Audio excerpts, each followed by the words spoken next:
The Volga lay beneath a skin of ice so clear it mirrored the sky. Beneath that surface, dark water moved slowly, whispering beneath frozen glass like something dreaming in its sleep. The wind drifted low across the river's spine, carrying the distant groan of shifting ice and the metallic breath of far-off engines that no longer lived. On the western bank, the ruins of Stalingrad crouched under snow, its once thundering heart now a silent carcass. Factories without roofs, chimneys black and skeletal, cranes that reached like broken fingers into a grey horizon. All stood unmoving, embalmed in frost. The few remaining soldiers moved through that stillness like ghosts among ghosts. Their boots cracked thin crusts of ice on rubble. Their rifles gleamed dully in the weak sun, metal colder than bone. From the east, Soviet sentries watched through fogged binoculars. From the west, German scouts peered through cracked scopes. Yet neither side truly looked at the other. What they saw was the same.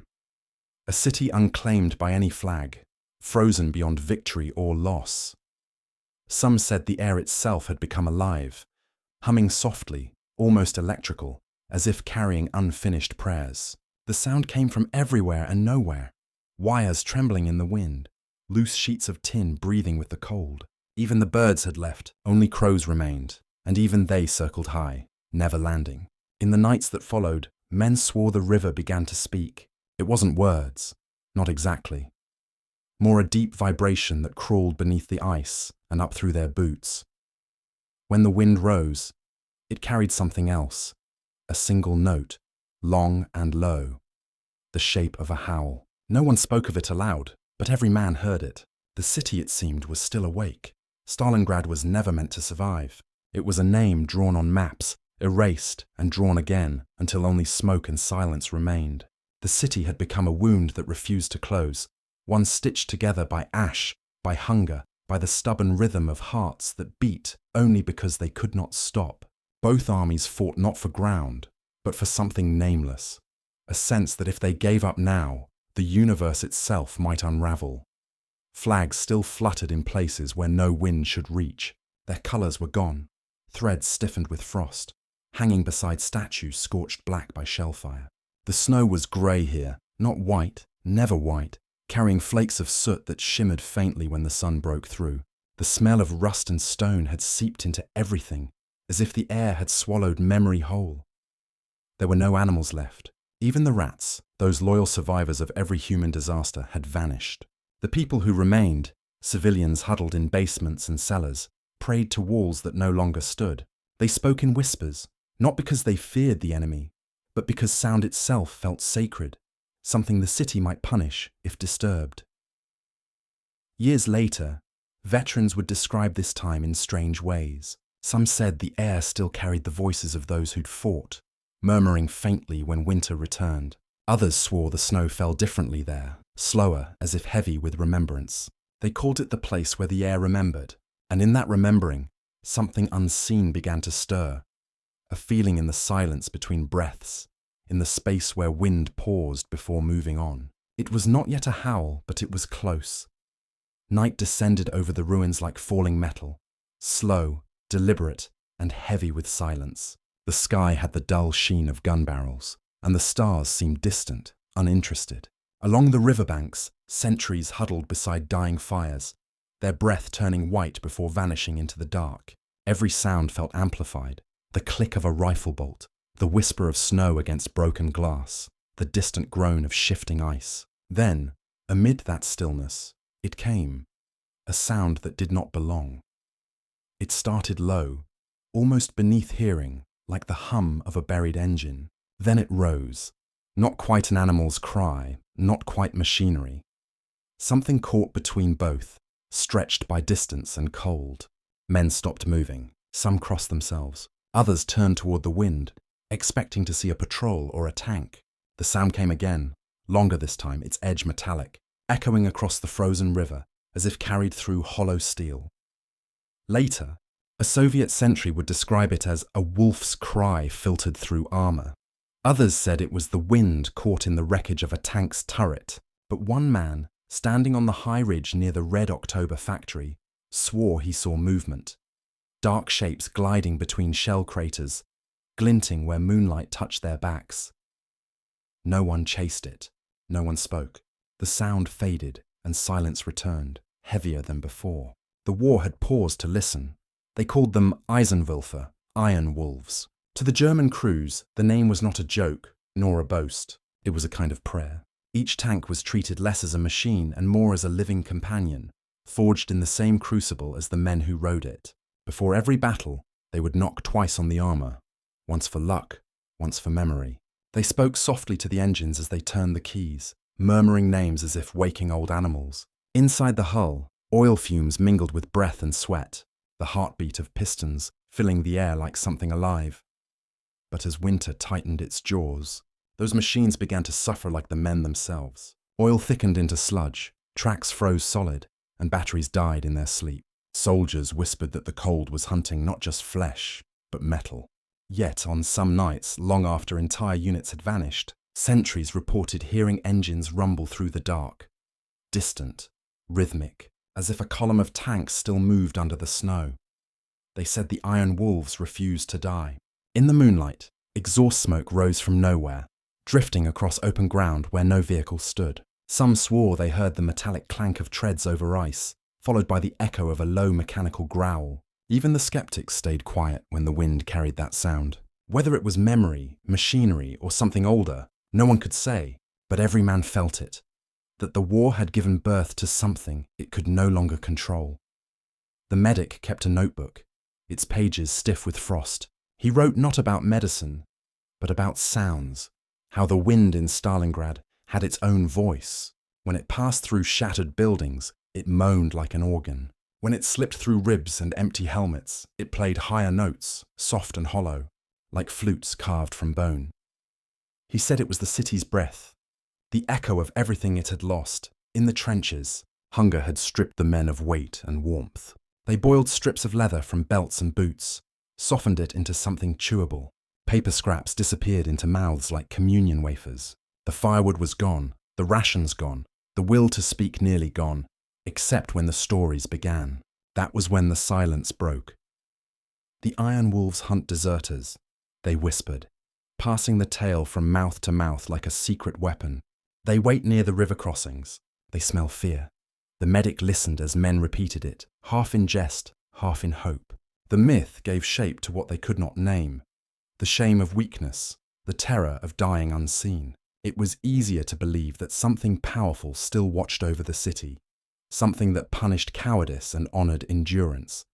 In that belief, hunger became holy. Every breath drawn against the cold was a vow.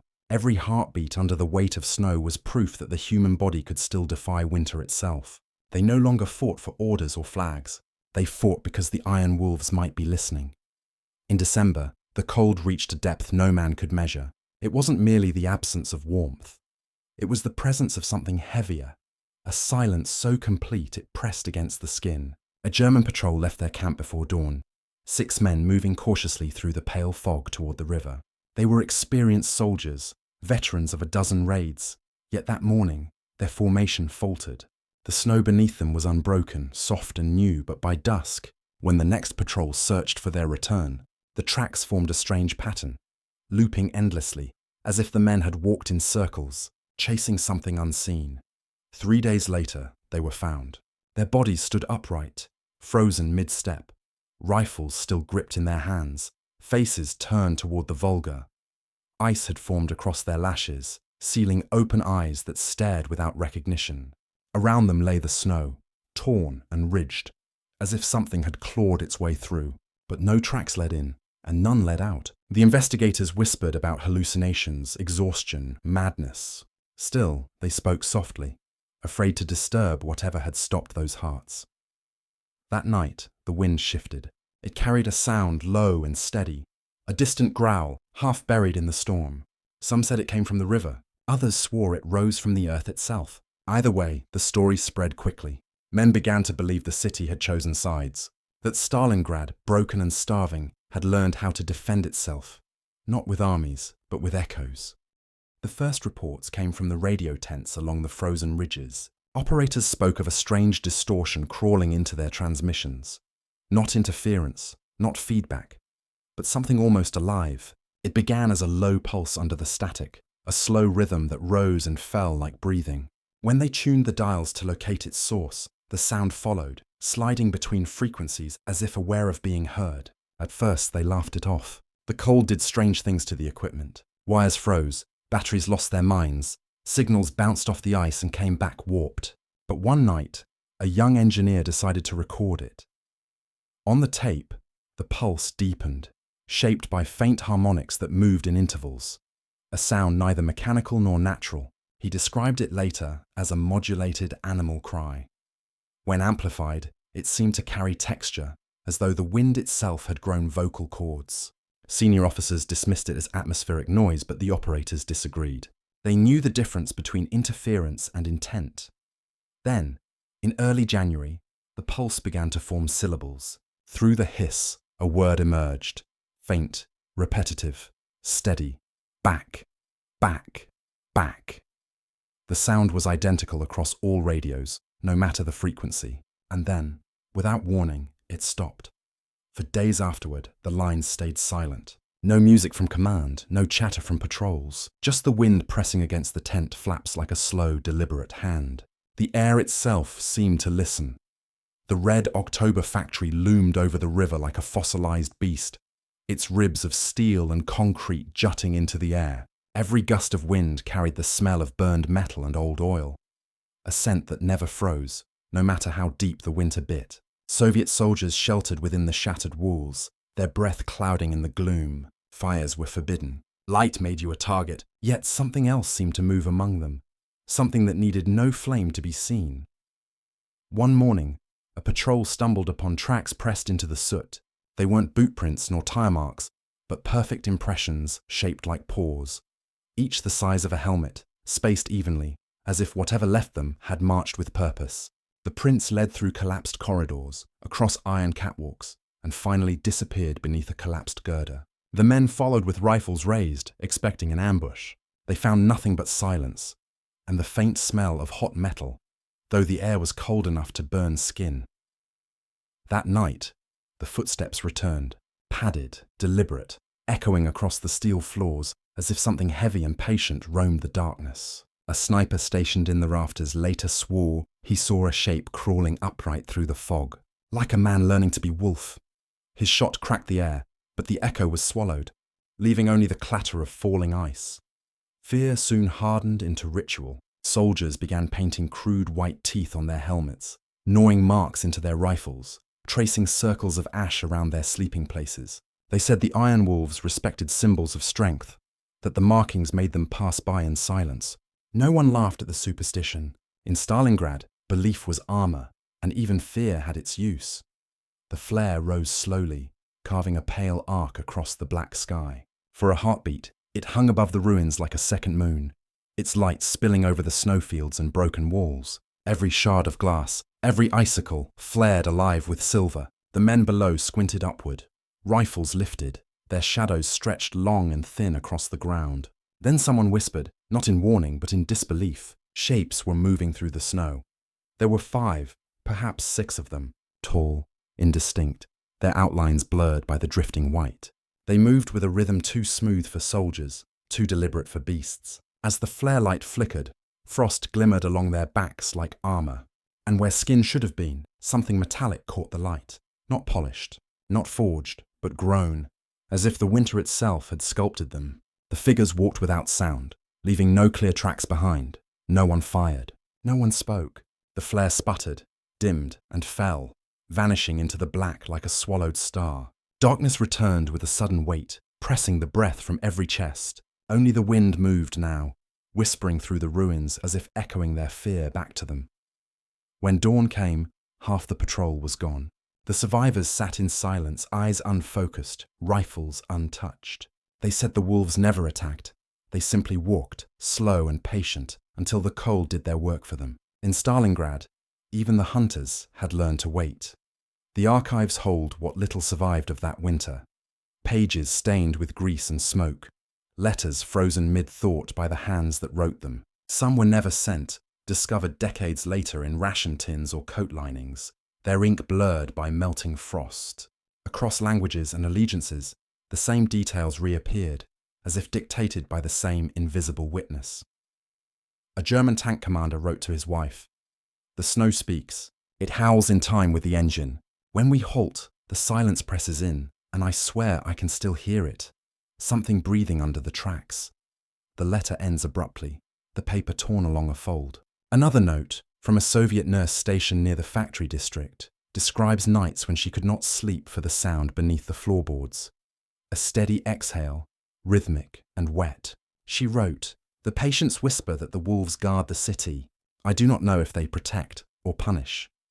Both letters, separated by front lines and ideology, carry the same tremor, awe disguised as observation. Even engineers, trained to think in mechanical logic, reported patterns in the wind's resonance that matched tank idling frequencies. None of it proved anything, but it repeated too often, from too far apart, to dismiss.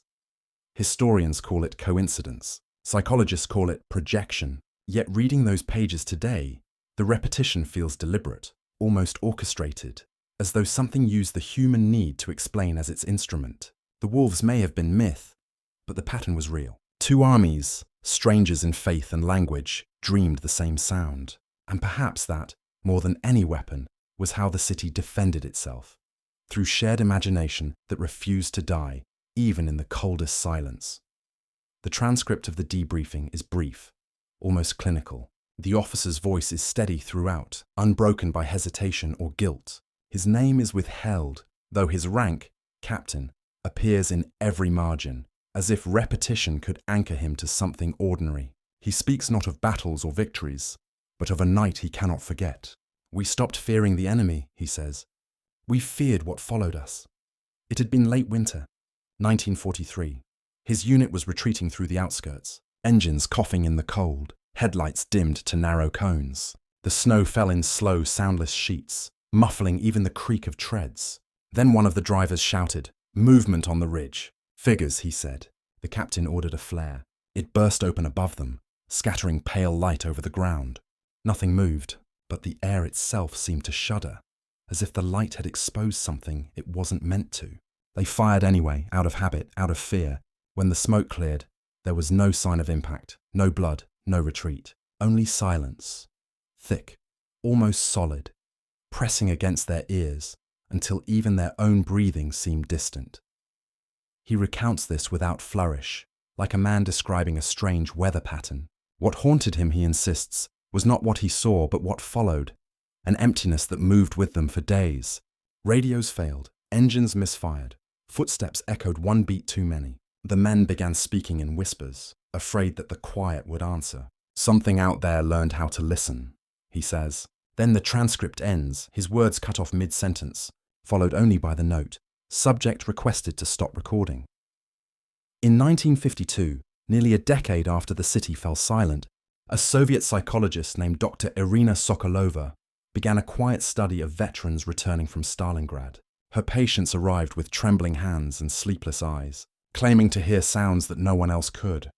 The low grind of gears, the hum of engines buried beneath the earth, a mechanical howling that pulsed like the rhythm of a train. Some heard it only in dreams, others in the moments before sleep, when silence should have brought rest. Sokolova documented everything with precision. She measured heart rates, catalogued speech patterns, noted how the descriptions aligned across men who had never met. Her conclusion was cautious. The mind resurrects what the body cannot process. The sound, she wrote, was grief given shape, the echo of endurance replaying itself in memory. To her, the iron wolves were not ghosts, but manifestations of trauma, machinery, haunting the human nervous system. But among the recordings stored in her files, one stood apart. It was captured during a session with a former radio operator who claimed the howling still came through his dreams, in Morse. When Sokolova played back the tape, she heard it too. A faint growl beneath the static, steady, cyclical, almost measured. She tested for interference, replayed it in isolation. The sound remained. The file was labeled Anomalous Frequency, Case 12, and quietly archived. No further notes were added. Years later, when the audio was transferred to magnetic reel, the growl still persisted. The same slow rhythm, too deliberate to be wind, too patient to die. The myth that endured was not written in reports or maps, but in the wind itself. Soldiers who returned home told quiet stories to their children, stories of a night when the snow seemed to breathe. They said the Iron Wolves were not spirits in the old sense, but something new, born of the war's machinery and the men who refused to surrender. When the last order was given and there was nowhere left to retreat, they stayed. Flesh froze, metal cracked, and in that moment of stillness, vengeance found a shape. The frost took what remained of them, oil, blood, bone, and sealed it into one enduring will. Locals who wandered the ruins years later spoke of eyes beneath the ice, 2 by 2, glowing faintly when the wind shifted. They would vanish when approached, as though the earth itself guarded its memory. Some said the wolves roamed beneath the frozen river, moving slowly through black water, watching the surface where men once fought. Others believed they rose only when the air grew too quiet, when the land needed to remind itself what it had survived. For the survivors who swore they'd seen them, the wolves were not monsters, but witnesses. They were what remained after purpose burned away, a pact between steel and snow, between creation and decay. Winter took sides, one soldier whispered years later. It chose those who could endure.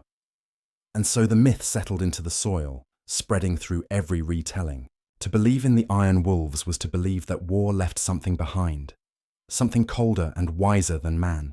In the endless silence of Stalingrad, that belief became comfort, proof that even ruin could keep a kind of heartbeat. When the thaw came, it arrived without fanfare, a slow unravelling of ice, a sigh that lasted weeks. The river cracked open in long, echoing groans, and the sound of dripping water replaced the howl that had haunted the city for months. Soldiers who had survived the siege said it was as if the earth itself exhaled. The snow softened, the steel cooled, and Stalingrad, what was left of it, began to breathe again. But the silence that followed was not peace. It was something heavier, something complete. No wind, no engines, no cries, only the quiet pulse of a city remembering what it had lost. Years passed, and the stories faded to rumour. The Iron Wolves became legend, then folklore, then nothing more than the echo of a soldier's tale. But the silence did not stay buried. In the late 1960s, a Soviet icebreaker crew reported hearing metallic voices under the Arctic shelf, faint, drawn-out tones that rose and fell like whale song. Instruments recorded rhythmic pulses within the frozen mass, steady and mechanical. The men joked about the old legends, calling it the wolves migrating north, chasing the cold that once gave them life. Later expeditions logged similar anomalies, deep frequencies resonating beneath the ice, sometimes synchronous with the movement of magnetic storms. No one could trace their origin. Some said they were natural harmonics, others the groan of shifting glaciers. But for those who had heard the stories, the explanation felt smaller than the sound itself.